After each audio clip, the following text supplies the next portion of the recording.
You're watching City News 24/7. Premier Doug Ford and Ontario MPPs, they are back at work today at Queen's Park for the start of the spring session. It's going to be a busy day at the Legislature with new bills being introduced, other high-profile laws, they're being repealed.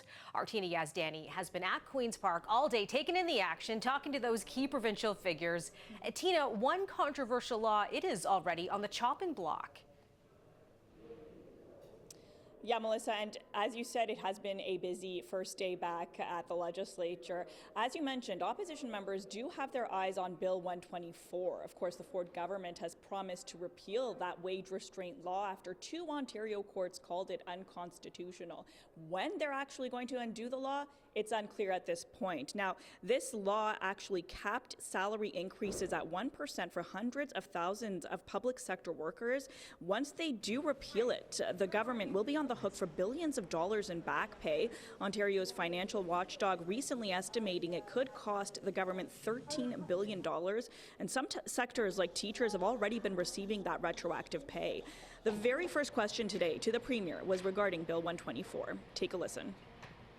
And the courts have ruled once again that Bill 124 was unconstitutional. It was an unconstitutional attack on the rights of working people and their paychecks. Question. And so my question to the Premier is, will he apologize to Ontario's hardworking nurses, PSWs, teachers, educational assistants, and all the public sector workers for suppressing their wages with Bill 124?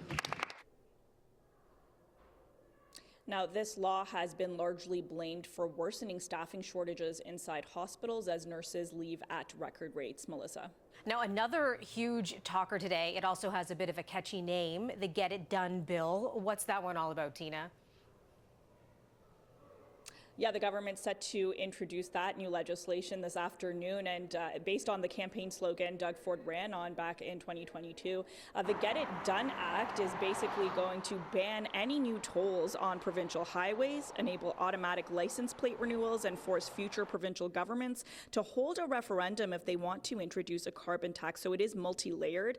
It is legislation, though, that could be repealed by any future government, and opposition members have called it performative politics that does nothing to help Ontarians.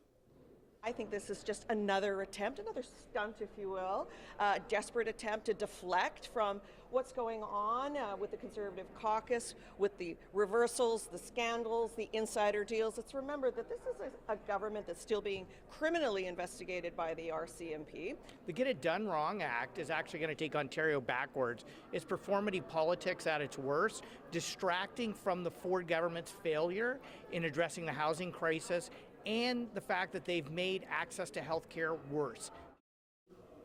Okay, so sparks are flying already there. Again, we mentioned it is a busy day. What else are they managing to cram into that agenda? Well, so much, Melissa, but I will mention one other thing. The government is also planning on undoing the dissolution of Peel Region that would have seen Mississauga, Brampton, and Caledon become independent cities. Again, when that might happen is unclear, but they are reversing this law because of all of the backlash they face that it would increase taxes. Melissa. Still hours left to the day, Tina. We're going to catch up with you tonight. City News at 5 and 6 for a wrap of all the action and looking ahead, what else we can expect from the spring session. Good luck out there today, Tina. Thanks, Melissa.